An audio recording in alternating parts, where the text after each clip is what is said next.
In this video, I'm going to talk about bow direction. Before I talk about bow direction, it's very important to understand how sound works on the violin. Now, if you go back to physics class, now we learn about sound is that when something vibrates, it emits sound. In the case of the violin, when the string vibrates, it makes sound. Now, if the string is vibrating, there's sound. Stops vibrating, no sound. I'm using my finger here, but no, the main way to get sound out of violin is using the bow. Now, there's a very interesting exercise to experiment, is to take a bow with no rosin. Now, if you take a bow with no rosin and you try to play, there is no sound. Now, something interesting to know is that when you take a bow without rosin and you try to play, you can feel that the bow is sliding on the top of the string. Now, there is no grip between the hair and the string. The bow just slides all over. Now, when you put rosin on the hair and then you put the bow on the string, now there is grip between the hair and the string.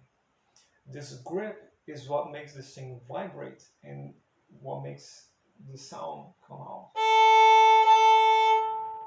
So you need grip between the hair, the bow hair, and the string to make the string vibrate and get sound. Now moving on to bow direction.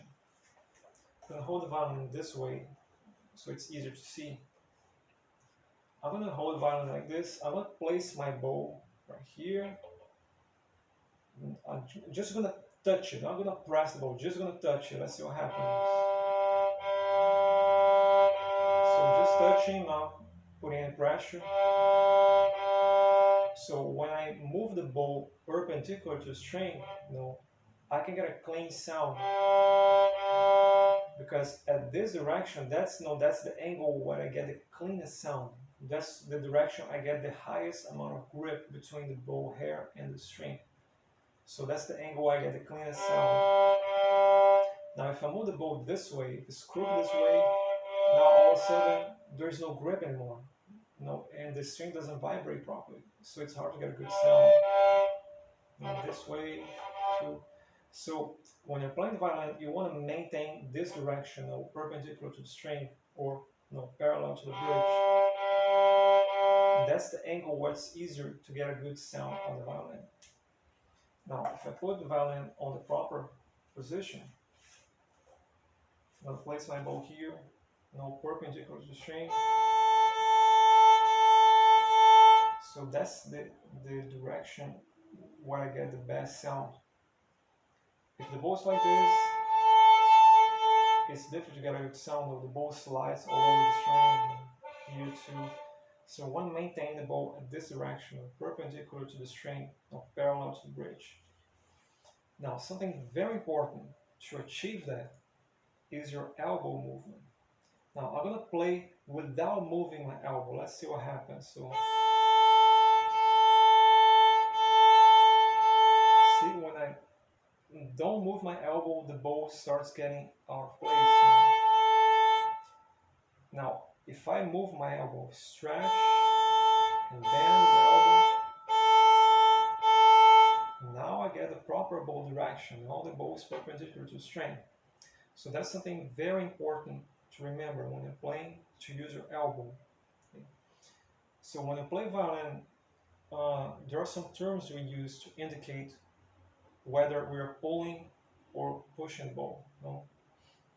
When I'm moving the bow this way, you see I'm playing a down bow.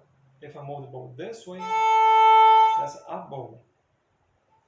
So if I move this way, I'm going to stretch my elbow. I move the other way, I'm going to bend my elbow. So play down bow, stretch the elbow. Play up bow, bend the elbow.